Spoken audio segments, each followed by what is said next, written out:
Half september 1944 staan de geallieerde troepen aan de Belgisch-Nederlandse grens. Oost-Zeeuws-Vlaanderen wordt vrijwel door de Duitsers niet verdedigd. En het kostte de geallieerden ook maar 4 dagen om dit gebied in te nemen. Held up on the British-Canadian front. West-Zeeuws-Vlaanderen was echter een heel ander verhaal.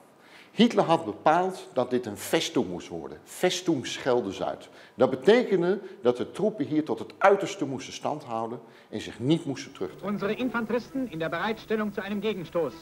Ihre Gesichter spiegeln den Entbehrungs... Hitler had opdracht gegeven om de Scheldemonding tot het uiterste te verdedigen.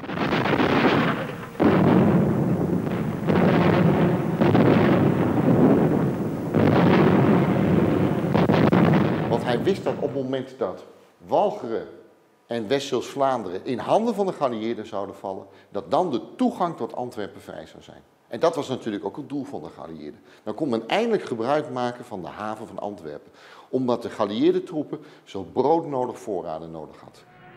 Into this broken country the enemy locked himself and held.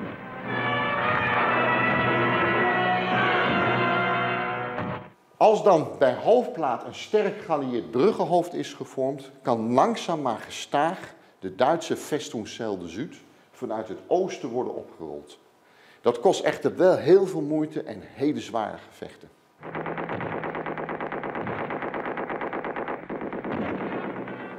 Oostburg wordt pas op 26 oktober genomen. En ook hier bij Breskens en Katzand, waar ook delen van de Duitse Atlantikwal waren, kost het hele zware gevechten om deze in te nemen. Pas op 1 november valt uiteindelijk Sluis en als op 2 november Knokke valt, is eigenlijk de strijd om Festung Schelde-Zuid voorbij.